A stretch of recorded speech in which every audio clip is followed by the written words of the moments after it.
Hola, ¿cómo están? Bienvenidos al podcast de Apolo Sostenible. Contame, ¿querés pagar menos de electricidad y no sabes cómo? ¿No tenías idea que en invierno el consumo de calefón puede llegar a ser la mitad de la factura eléctrica? Si querés saber cómo funciona el calefón o la caldereta a gas para poder tener un uso más eficiente, este episodio es para vos. Este es el podcast de Apolo Sostenible, un podcast en el que compartimos hábitos para tener una vida más sostenible, dejar de preocuparte y empezar a ocuparte por el mundo que le dejamos a nuestros hijos. Aquí vas a encontrar información, emprendimientos y tecnologías que faciliten que tengas un impacto positivo en tu entorno y la vida de los demás. Mi nombre es Juan Echechury y quiero darte la bienvenida al primer episodio de este podcast. Pero antes de empezar quiero pedirte que si te gusta el contenido que te brindamos, nos ayudes a llegar a más personas compartiendo este podcast y suscribiéndote en Spotify y YouTube. Y bueno, como hablamos en la presentación del podcast, hoy vamos a hablar del calefón, o sea calentadores de agua. ¿Qué es? ¿Cómo funciona? Y cómo usarlo de forma más eficiente. Primero que nada, y para contextualizar, el MIEM en 2010 usó un estudio de Fundación Bariloche, que a su vez usó la encuesta continua de hogares, y dice que el 42% de la energía eléctrica en promedio en Uruguay es para calentamiento de agua. O sea, casi la mitad del consumo de un hogar lo usa el calefón. Entonces, por eso está bueno poner todas las fichas ahí, porque es el uso que más energía consume en promedio. Además, se clasifican los calentadores de agua en dos grandes grupos. Primero es el energético que utiliza, o sea, los calefones cuando son eléctricos o son a gas. Puede ser gas de garrafa o gas de cañería, o sea, gas natural. Y una segunda clasificación es si son instantáneos o si son de acumulación. Los calentadores instantáneos son los calentadores que calientan el agua cuando pasa a través de ellos. El calentador de acumulación, sin embargo, calienta el agua y la mantiene caliente.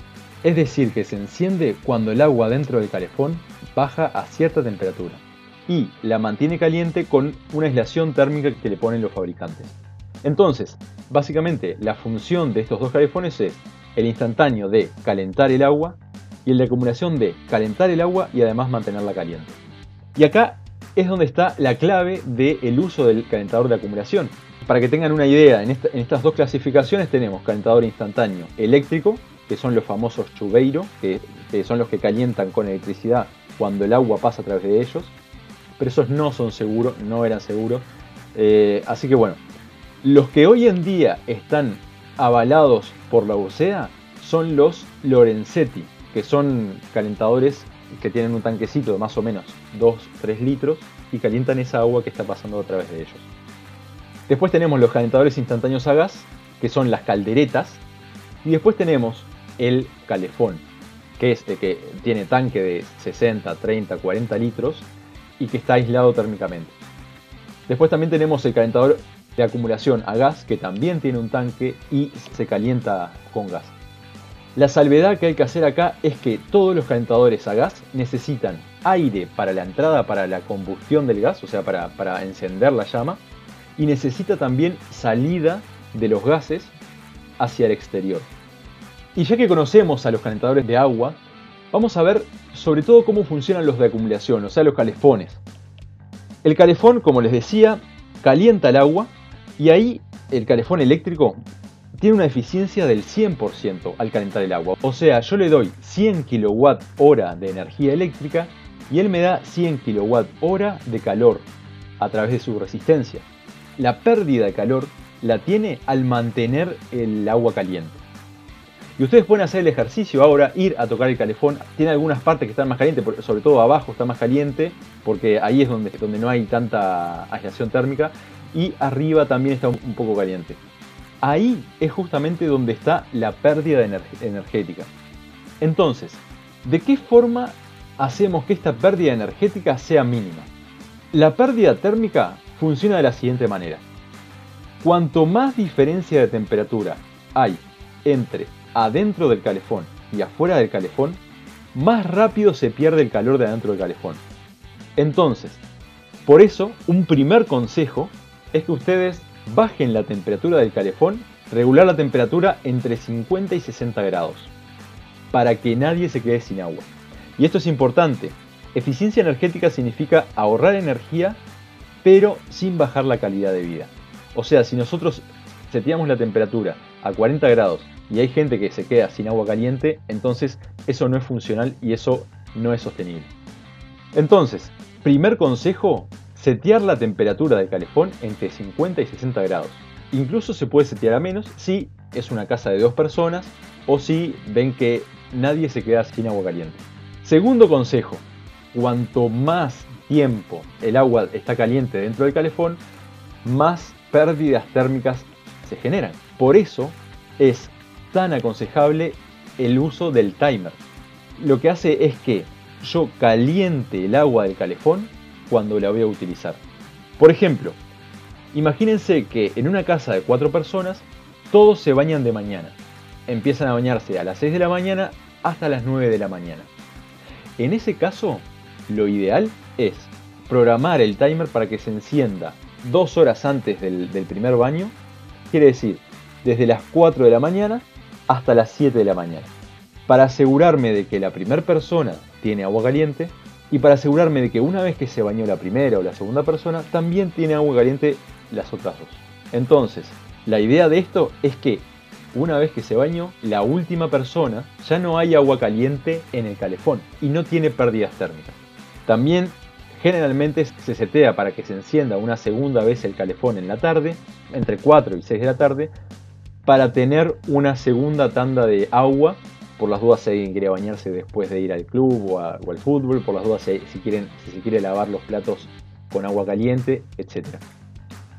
¿Qué pasa con esto? Que cuando las personas tienen tarifa doble horario, el horario entre 5 de la tarde y 11 de la noche es el horario caro. Todos los que tienen doble horario quieren que el calefón se encienda fuera del horario caro.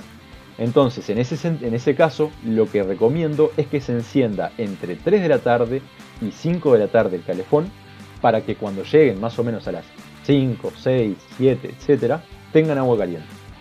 Entonces, de esta manera, encendimos 3 horas el calefón en la mañana y 2 horas en la tarde. Con este hábito, lo que logramos es que el calefón esté la mayor cantidad de tiempo con agua fría o con agua tibia, pero no con agua a 60 o 70 grados. Estos son los dos consejos que más impacto tienen en la tarifa y en el uso de la energía. Regular la temperatura entre 50 y 60 grados y utilizar el timer para que tenga solamente 2 periodos de encendido. O sea, para que esté con agua fría durante la noche cuando dormimos o durante el día cuando estamos fuera de casa. Hay 2 tipos de timer. Está el timer analógico, que es el clásico timer del relojito donde se bajan las perillas para programarlo, o está el timer digital, que es un poco más complicado, pero lo bueno que tiene es que nos permite setear un horario en el fin de semana y un horario en la semana. Ahí lo que les recomiendo es que se compren un timer analógico. Sale más barato, pero además, sobre todo, es mucho más intuitivo. Incluso si ustedes no saben programarlo, le pueden pedir al que se los vende en la ferretería que les enseñe a programarlo. Es sumamente fácil y es muy bueno que sea intuitivo para que todos en casa sepan cómo usarlo. Para que esto sea sostenible dentro de una casa, está bueno que esto lo definan todos los que están en la casa y no que lo defina uno. Entonces está bueno que lo hablen, que digan, bueno, tales personas se bañan de mañana, tales otras personas se bañan en la tarde. Entonces ver que nadie se quede sin agua, que todos tengan el agua a la temperatura que les gusta bañarse y demás, pero teniendo un uso eficiente del calefón. Después, otros consejos que no son tan impactantes es, por ejemplo, no instalar el calefón al aire libre. Recuerdan que yo les dije que la pérdida térmica es cuando la diferencia entre adentro y afuera es alta. Entonces, si el calefón está instalado dentro de la vivienda, eso hace que afuera del calefón no tenga tanta diferencia en temperatura con el agua caliente. Además, lo bueno que tiene esto es que en invierno, cuando el calefón tiene sus pérdidas térmicas adentro de la vivienda, además me sirve para calefaccionar la vivienda. Entonces ahí sería un uso mucho más eficiente. Otro consejo es desenchufar el calefón, y demás electrodomésticos que no sean necesarios que estén enchufados cuando nosotros nos vamos de vacaciones. Entonces, el concepto clave que quiero que se queden es que el uso eficiente del calefón es tener el agua caliente que yo necesito, cuidando que no haya agua caliente las demás horas del día que yo no las necesito. Bueno, muy bien, calefón a gas de acumulación, como les decía, es importante que tenga una entrada de aire del exterior y una salida de aire del exterior, o que esté instalado afuera de la casa, para que los gases de la combustión salgan para afuera. Lo mismo pasa con la caldereta de gas. Sí o sí tiene que estar afuera o con un escape de aire hacia el exterior. ¿Qué pasa con el calentador eléctrico instantáneo? El consejo eficiente para los calentadores instantáneos es que ustedes seteen el calentador para no tener que usar agua fría en la mezcla. O sea, el promedio de baño es de más o menos 40 grados, 38, 40 grados. Entonces la idea es que el calentador caliente a esa temperatura y yo no tenga que abrir el agua fría también para bañarme. Y bueno, hasta ahí los consejos de eficiencia energética para los calentadores de agua, instantáneos o de acumulación, y eléctricos o a gas. Los de acumulación, siempre queremos que tengan agua caliente dentro la menor cantidad de tiempo posible para que no se pierda el calor. Y los instantáneos, siempre queremos que la temperatura esté seteada lo más cercano a la temperatura a la que yo me baño. Y como en todos los podcasts vamos a hacer un llamado a la acción para aplicar estos hábitos a nuestra vida diaria, dos cosas. Primero, vayan al calefón y fíjense a qué temperatura está seteada. Y si nadie se quedó sin agua caliente en la última semana, pueden bajarlo un poco hasta llegar a la temperatura ideal. Y segundo, y más importante, los que tienen calefón de acumulación eléctrico, vayan a la ferretería a comprar un timer y prueben programarlo durante un mes. Y van a ver la diferencia que tienen en la factura eléctrica. Y bueno, esto es todo por acá. Pero antes de irnos de nuevo, quiero pedirles que si les gustó el contenido de este podcast, lo compartan con más personas para ayudar al resto a ahorrar energía y dinero, y además para impulsar que este lindo proyecto crezca cada día más. Nos escuchamos en el próximo episodio.